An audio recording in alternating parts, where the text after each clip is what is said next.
Oke, Assalamualaikum warahmatullahi wabarakatuh. Saya Zaki Ahmad Feltoni dari Unit Kerja Pusat Pengawasan Standarisasi Industri. Sekarang saya bersama dengan salah satu rekan kerja saya, jadi salah satu tim dari Pusat Pengawasan Standarisasi Industri, ini Mbak Dewi Ayu Novita. Mbak Dewi Ayu Novita juga tergabung di tim pengawasan LPK dengan formasi asesor manajemen mutu industri. Baik, mungkin tanya-tanya sih Mbak untuk keseharian Mbak itu seperti apa untuk di tim pengawasan LPK, dan ini kan berkaitan dengan core value ASN, juga ada soal melayani, termasuk melayani dari pihak eksternal, dari LPK ataupun pelaku industri. Kira-kira gimana hubungannya sih?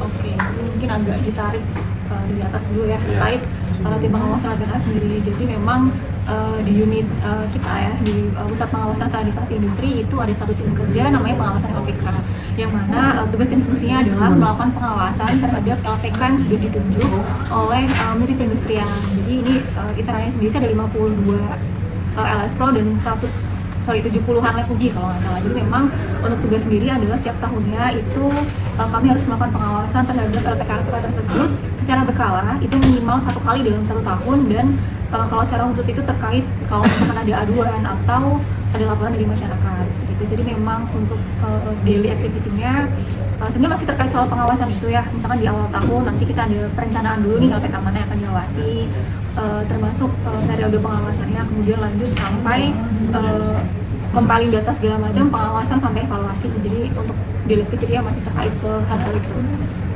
Berarti sering juga tuh Mbak komunikasi sama LPK atau pelaku industri?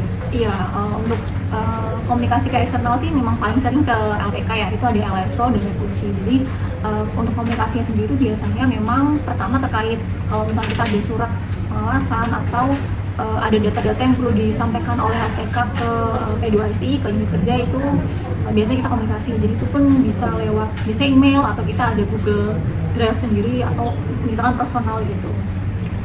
Itu udah banyak platformnya juga sih Mbak ya? Iya. Nah, tadi kan untuk pengawasan LPK ada 52 LS Pro ya Mbak ya? Itu kan diawasi satu tahun. Nah, kira-kira ada pengalaman nggak Mbak?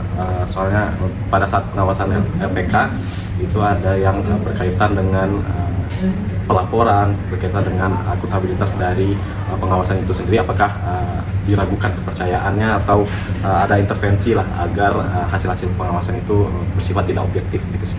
Oke, berarti terkait teknis pengawasannya sendiri kan, untuk yang kita lakukan itu kita dasarnya itu adalah pada peraturan Menteri Perindustrian terkait pembelakuan ASN wajib gitu. Jadi di peraturan tersebut itu ada skemanya, skema sertifikasi dari awal permohonan sampai akhir jadi sertifikat.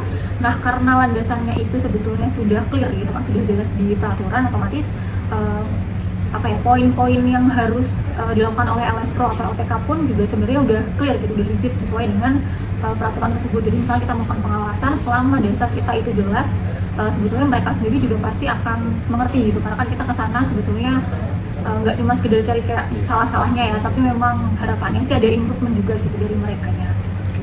Tetap harus sesuai peraturannya juga ya Mbak? Oke, mungkin untuk Mbak Dewi ini kan sudah cukup lama ya Mbak untuk tergabung di tim pengawasan LPK. Nah, kira-kira ada kendala nggak Mbak untuk kerjasama antar sesama anggotanya, ataupun mungkin ada keterlambatan dalam hal transformasi digital gitu sih?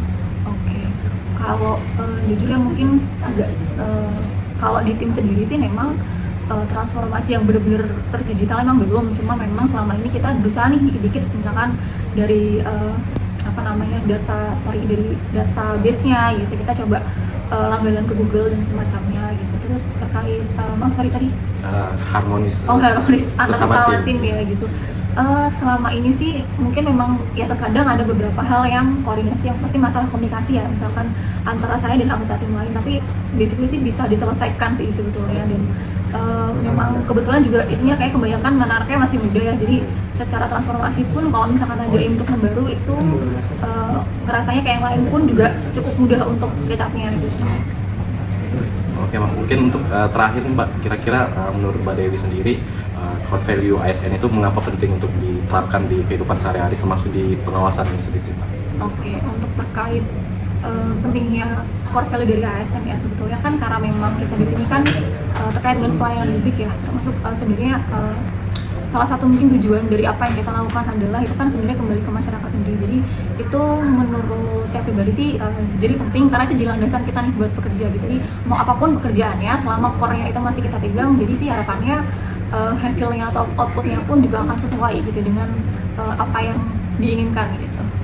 Itu sih. Oke, terima kasih banyak nih Mbak Dewi udah banyak cerita-cerita mengenai core value ASN dan juga pengalaman pribadinya selama tergabung di tim pengawasan LPK. Mungkin sekian, terima kasih Mbak Dewi. Sama-sama.